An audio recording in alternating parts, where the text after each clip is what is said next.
guys, it's Leah. Welcome back, or welcome if you are new, and welcome to my summer TBR. There are so many books that I am so excited to read this summer, but I have picked out 10 that I literally cannot wait to get to. Was it hard to just pick out 10? Absolutely. I think originally I picked out 15 to 20, but I'm not gonna lie, I need it to be a little bit more realistic. I do think that I will be able to get these 10 read. My reading when it comes to the summer, my genres start to change slightly. Obviously this year so far I've been reading so much fantasy and I absolutely adore it, and I've been having the time of my life. But when the sun comes back out, my #1 favourite genre to read is just adult fiction and literary fiction. I will still be reading a bunch of genres, no doubt, obviously depending also on what my TBR jar picks for me every month, because we never know how that goes. I do also like reading some romance books, but I'm not gonna lie, I have like no more romance books on my physical TBR. I do need to get a hold of some that I am excited about. So overall for this summer TBR, we have 10 literary fiction books, adult fiction books that I am so excited to read. Some are incredibly new, some have been out for decades, and I literally can't wait. So let's just get straight into it. The last book that I cannot wait to read is a proof that comes out in August, so obviously does come out in summer, from one of my favourite authors. I have only read one book from this author before, but it still stands as one of my favourite books of all time, and that is Yoko Ogawa. This is their new book, Mina's Matchbox. This is being published on the 15th of August, and honest to God, I literally cannot wait to read it. I have been dying to read some more Yoko Ogawa. I really want to read The Housekeeper and The Professor. I want to read Revenge. I want to read all of her books. This one will most likely be the next one that I read, just because it's the one that I have on my physical TBR. And I honestly don't really know anything about this. I will say for the majority of this TBR, I don't really know a lot about the synopses. I purposely do try to keep them a little bit in the dark, just so I am quite pleasantly surprised. Hopefully when I do go into them, I will try my best to explain what they are about. But this one, not a clue, babe. The synopsis does say, discover a story of friendship and family secrets in 1970s Japan from the prize-winning author of The Memory Police. Mina's Matchbox is an evocative snapshot of a moment frozen in time and a striking depiction of a family on the edge of collapse. It looks like it deals with grief, which The Memory Police by Yoko Ogawa handled so delicately and so brilliantly and so uniquely, and it was a massive part as to why I adored the book so much. And honestly, I feel like I don't even really need to know what it is about to know that I have excitement for it, solely because I adore Yoko Ogawa's writing style so much. So this is the first one that I definitely want to get to this summer. Next we have another proof from an author who, again, I've only read one thing from before. I really need to get better at reading from authors who I've read from before and really enjoyed, especially when they do have quite an extensive backlist and I feel like I'm absolutely going to love them and they'll become a favourite, and this author is definitely that for me, and that is Akwaeke Emezi, and that is their new book Little Rot that is coming out in July. First and foremost, I'm obsessed with this like proof copy. I think it's gorgeous. It comes out on the 4th of July, so smack bang in the middle of the summer, and I'm not gonna lie, I've already seen so many incredible reviews. Again, I have no idea what it is about. I think this one more than any of them, I don't want to know really anything. But one bit on the synopsis that I did read, and I believe it's probably a quote from the book, which made me even more excited to read it, was they wanted revenge. They wanted people to be held accountable in a world where that just didn't happen. It was like expecting a rotten tree to bear fruit. I feel like this book is going to pair with such fascinating, imperative and incredible commentary on, no doubt, a multitude of themes. I've only read Pet by Akwaeke Emezi before, and I remember absolutely adoring it, and all of their backlist titles, especially Freshwater, I have been intrigued for years, so I'm so excited to get to it once I've read Little Rot. I just feel like I'm absolutely gonna love it. I have such a good feeling about reading some more Akwaeke Emezi. Carrying on with the theme of proofs, we have another one. I didn't even purposely try to order them like this, and actually I think this is the only romance on this list. It is I'll Look For You Everywhere by Cameron Capello. I have been so excited for this book for so long. I absolutely love Cameron. She's one of the loveliest, sweetest people ever. I love her videos so much, and I'm so excited to finally be able to read this. One again comes out in August, and I'm so excited. I believe it is a romance, but also fairly literary. It does say, for fans who loved all the angst and tension of Magnolia Parks with the sun-kissed vibes of The Summer I Turned Pretty, we've been new. I love Magnolia Park. Still haven't read or watched The Summer I Turned Pretty. Could be intrigued. I think it's a romance based on two people who were childhood neighbours, and then they meet up a couple of years later, and I'm just so intrigued. I know the backdrop is Italy too, so it's going to be like the perfect summer read. I want to read this so bad on the beach. I'm just so excited to read some of Cameron's writing. I'm definitely going to read this way before August, no doubt probably in a vlog. I can't wait. I'm definitely going to want that romance vibe. As I said, I definitely need to buy some more, but this is one that I already had on my physical TBR, and I'm so excited. Honestly, you're gonna have to start taking a shot every time I say I'm excited for these, because I tell you what, they're like the top of my TBR, obviously. I cannot wait. Oh my god, next we have a book that I have been dying to read, and I think think I've spoken about it a couple of times in like a book unboxing, maybe another TBR video where I say how much I hope it ends up being on a TBR, but it is Forbidden Notebook by Alba de Cuspeds. I have been so intrigued by this for so long. So many of my colleagues at work absolutely adore it and have raved about it and have recommended it to a multitude of people and myself, and I'm so excited. It's been a while since I've read a sort of historical fiction and I'm just so intrigued by this one. I don't know what it is. I have a real pull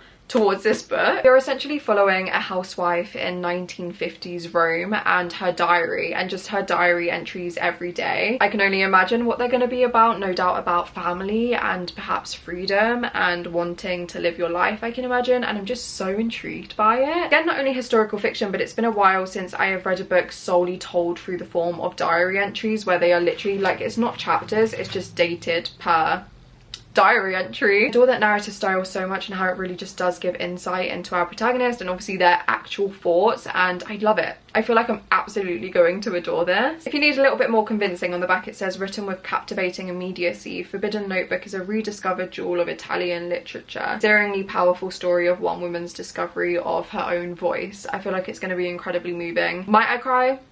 We'll see. Oh my god, another one that I think is going to be incredibly moving, and I'm not going to lie, I have had on my radar for years. And I don't know what it is about this author, because I know that she's going to become a favourite of all time and I love the intrigue surrounding her. But there is a form of intimidation. I've already read one book from her before. She is another one that I just need to read the backlist of, and this one is perhaps, maybe it is her most famous work. It is My Brilliant Friend by Elena Ferrante. I have said so many times how much I want to carry on reading Elena Ferrante and her backlist. I feel, again, a real pull towards her literature and I feel like I will fall in love with it. I do think the only one I've read before is The Adults Are Talking. I think I read that one, I want to say in like 2021, 2022, whenever it was first published. I picked it up and I liked it. For me at the time, that book wasn't anything incredible or spectacular or necessarily new, but I do think growing up now and being a little bit older, I would have a much deeper appreciation for her work. And as I said, I do believe that My Brilliant Friend is her most popular work. If you are very familiarized with Elena Ferrante, please feel free to let me know if that is wrong, which one is her most popular. If you've read any from her even, definitely let me know which one you liked. I'm just so excited to read some more from her, and I don't know why. For me, I feel like I need to read her in summer. I hope that once I have read this, I'm going to want to read a lot more from her in the summer. Another 5-star prediction that honestly, if it's not 5 stars, I think I might cry. It is The Pisces by Melissa Broder. The sole reason I'm predicting for this to be 5 stars is Death Valley #1 by Melissa Broder. I read this year and it was instantly a 5-star, still one of the best books that I've read so far this year. Again, was the first and only I've read from her so far. Melissa Broder is an author that I've had on my radar for years and I've always been so excited to read. I just never ended up getting around to her. From what I've seen people say about The Pisces and also Milk Fed by Melissa Broder, she is perfect for weird fiction, and I mean, don't get me wrong, Death Valley was incredibly weird and incredibly strange, so I'm not surprised. But all I know about this one is that our protagonist falls in love with a merman, like falls in love with a fish essentially, and I'm just so intrigued by it. I've heard it's sexy and moist and strange and grotesque, but all in the best ways. I feel like I'm absolutely gonna love it. Again, another 5-star prediction. I feel like this one is definitely gonna be perfect to read on the beach. Do I want to be seen out in the beach in public reading this? Maybe not, but I probably will. Oh, then we have Biography of X by Catherine Lacey. This is another one that I've been so excited about. Very recently got my hands on it. I have heard a multitude of incredible different reviews for this book and I still don't really know what it is about, and I'm so pleased about that. I feel like this book is going to be so rich in so many different themes and so many different discussions. I've heard it's like a psychological literary sort of thriller and I love books like that. I'm just so intrigued. This is the summer for me where I read intriguing, interesting, weird fiction, and I'm gonna have the time of my life. This one I am gonna read you the short blurb just because I'm never gonna be able to justify what it is about to you without reading it. It says, when X, the artist, musician and writer, dies suddenly, CM, her widow, hurls herself into writing a biography of the woman she deified. The story will lead her deep into the Southern Territory, a fascist theocracy that split from the rest of the USA after World War II, for revealing the full weight of X's secrets and the depth of her betrayal. Some people have blurbed it as a thriller set against a backdrop of political intrigue, an elegy, an art world satire and a thought experiment too. One of the most interesting books you'll read this year. Sprawling and ambitious, strange and dystopian, this is a major novel. Bitingly funny and a pure joy to spend hours with. I'm just so intrigued. If you have read it, please let me know what you thought about it. I feel like this is going to be one that is open to so much discussion. Probably the shortest book on this TBR and one that I will definitely get to, but even if I don't get to in the summer and I get to it in autumn, I feel like this is one that could be quite perfect for autumn. The only reason I want to read it in summer is because I literally cannot wait to read it anymore. for is The Country Will Bring Us No Peace by Matthew. This is incredibly short. I've heard a plethora of really incredible things about this, especially if you liked I Who Have Never Known Men by Jacqueline Hartman, which I adored. We've been new. I don't know too much about this one at all, purposely especially for this one because it is so short. Other than I know it is a lot about grief. I know it's kind of steeped in horror. I know it's going to be incredibly atmospheric. I've just seen so many people with the exact same reading taste as me love this and say it's a favourite and 5 stars, and for me I really hope it is too. It's also apparently rigorous, quietly wrenching, uncannily poetic from start to finish. That sounds like my perfect book. There really isn't that much to say about this one just because I really do not want to know anything. But another one that I'm definitely anticipating to rate 5 stars. Guys, I feel we are flying through this TBR. We have 2 left, and the next one is another one that has been on my TBR for years, and that is Drive Your Plow Over the Bones of the Dead by Olga Tsarkuk. I think I'm saying that right, but I might be butchering it. As I said, this has been on my TBR for years. This is a book that I have been so excited about, so intrigued by, so intimidated by. But well and truly, Fitzcarraldo editions never miss, and I'm so excited to read some more from them. I really want to do like kind of a deep dive into the books that they publish and their literature.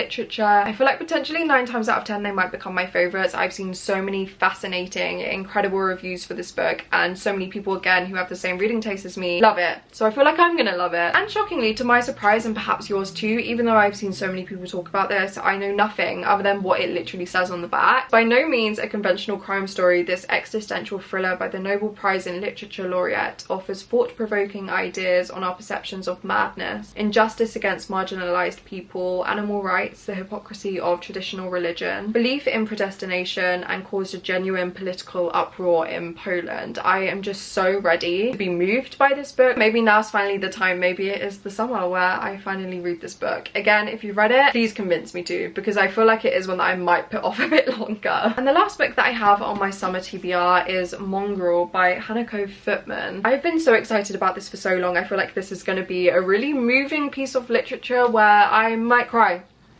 I might cry. All I know about Mongrel is that we are following 3 different women set in Japan, and kind of the way I assume their lives interweave with one another, but also the differences in each of their narratives. They're each narrating their lives, but it does seem that there is an overarching theme of grief in all of them. Overall, it feels like it's going to be a book on hope, on desire, on faith. I also hope it's a lot about belonging and being a woman and growing up, navigating that sort of part of your life. I love literature like that, and I feel like this is going to perfectly execute it. Saying that, I haven't actually heard too many people talk about it, so I'm really excited to go into it as blind as possible again and just hope that I love it and then I can rave about it from the rooftops. So yeah, Mongrel is the last book on my summer TBR. So those are 10 books that I cannot wait to read this summer. As I said, obviously I'll probably read more than 10 books over the upcoming months, but there is a theme here. I'm definitely in my literary fiction, or coming back into my literary fiction era. If you have read any of these books, definitely let me know what you thought about them, or if they are also on your TBR, what are you reading this summer? Tell me what you're planning to read, and then hopefully we can get some recommendations. Equally, as always, if you watch this far into the video but you don't really know what to comment, but you want to show you stayed until the end, comment any summer emoji. Cannot believe we are nearly in summer, but I am so excited to be able to read in a sun-soaked field. Like, that for me is joyous. That's the happiest I'm ever going to be in my life. And yeah, guys, as always, thank you so much for being here and for spending some time with me. I hope you really enjoyed, and I will see you again very soon with another video.